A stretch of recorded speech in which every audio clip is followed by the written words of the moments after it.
I know you're passionate about this subject. We had very, very good evidence of that. At 9:30 today, we opened up our phone lines to discuss this boycott, this proposed boycott of Loblaws, and we were talking about the outrageous prices, some examples of outrageous prices you see at grocery stores. Let me tell you, our phone lines lit up, getting calls from people about how you're saving money at the grocery store and price matching and on and on and on. You guys care about what you're paying for groceries. I know I do, by the way. I'm looking at this every single time I go to the grocery store. And I will say this, I'm shopping at more places than I ever have. You know, in the past, I'd go to one or two places. Now, in a given month, I'm going to four or five different places, all in search of the best deal. Now, there is this proposed boycott of Loblaws-owned chains in May. Let's now go to Sylvain Charlebois. You know him and love him as the food professor out of Dalhousie University. He's on the line. Sylvain, welcome back to the program. Well, thank you. And, you know, everything is political. It doesn't matter what the subject is, everything's political. And I was talking about this, as I mentioned, off the top here. We were talking about it 2 hours ago on the show. And I had a listener send out a message to me on the text line saying, Elias, you're a Loblaws apologist, right? Because I was just pointing out that, you know, profit margins and different banners, Maxi and Provigo, all this kind of stuff. And I know I've seen some of the things directed at you when you just try and have an open conversation about groceries in this country. You get some vitriol pointed your way on social media. What's your take on all that and how Loblaws and groceries has become such a political hot potato? Well, first of all, I think because of food inflation, it really higher food prices have forced people to rethink their lifestyle, essentially, to think about their budget.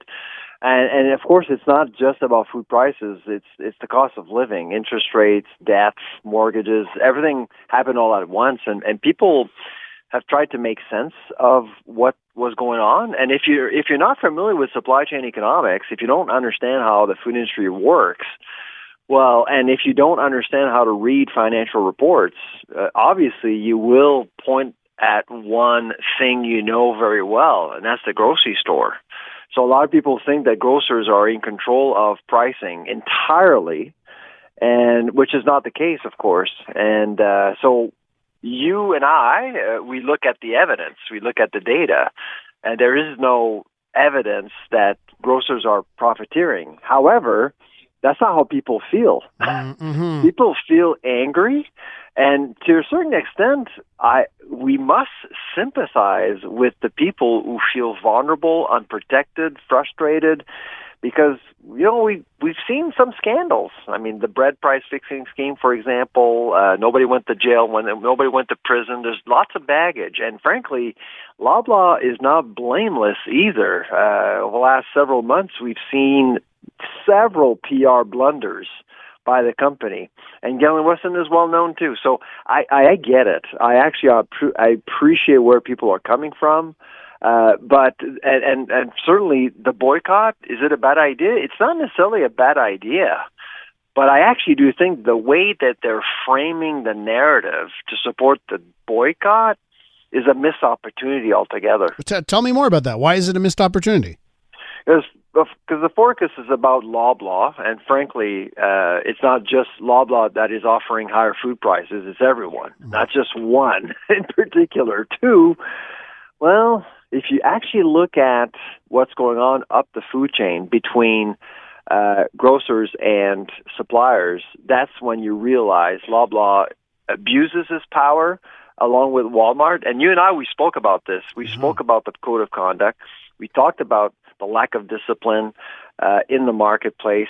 And Loblaw right now is killing companies, suppressing competition at the food chain, and that eventually impacts consumers because we have fewer choices at the grocery store and less competition. That is the real problem, not the gouging at the grocery store.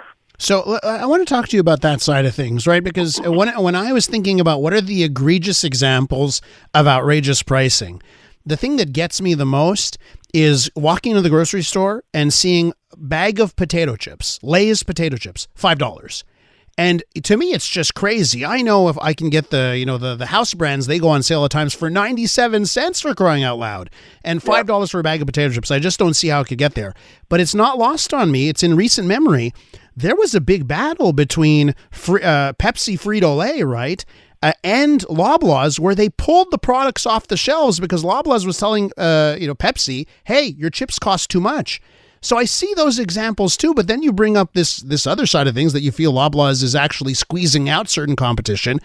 So how do you think they do on that end, right? Does Loblaws do a good enough job trying to protect the consumer at times?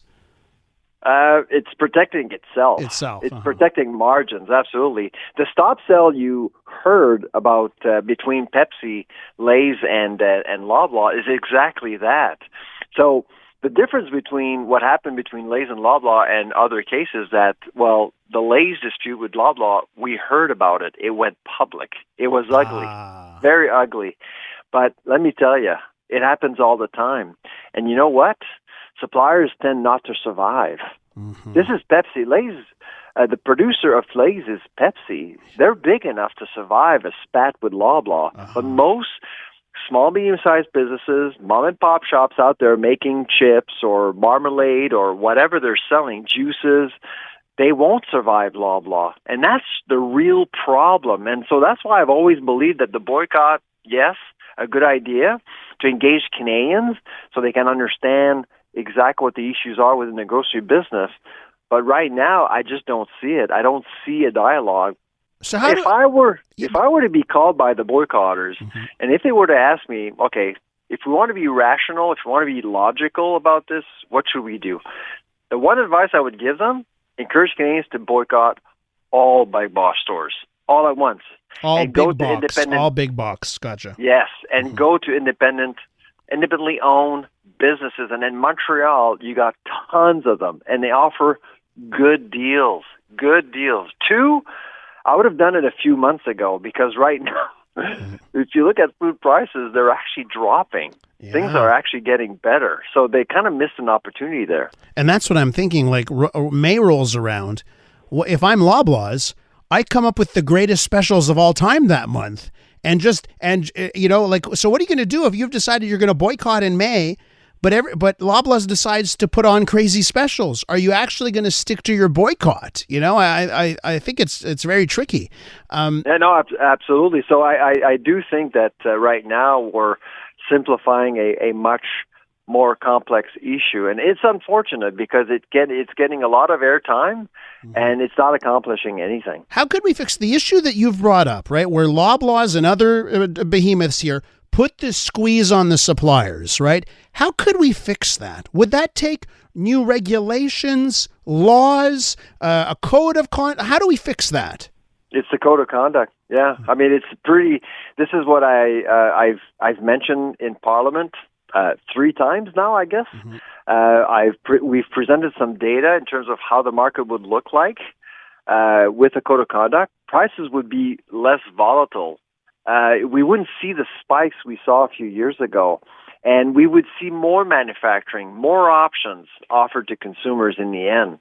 And so that's kind of what we're aiming for. But I got to tell you, it's a complicated concept to explain to people on X or on social media. People are always looking to divide arguments. They're looking at attacking the messenger, and that's what's happening to me. They're just attacking the messenger, and it's probably happening to you as well. Well, it does, yeah. Yeah, and it's not about the message or the debate itself, which is unfortunate. Sylvain, just one quick thing. This is a message from the text line. Someone is bringing up the cost of transportation, the price of diesel fuel, right? They say, have you seen the price of diesel fuel? And I know it's up here. What about that side of thing? Is the cost of transportation, is that a part of the hurt that Canadians are facing at the grocery store? Oh, absolutely. It's one factor. You got tariffs, you got taxes, you got labor, you got tons of factors affecting food prices for sure. Absolutely. All right, Sylvain, we're going to leave it there. It's always a pleasure to talk to you. You're welcome back on the show anytime. Thanks so much. All right, take care. Bye-bye.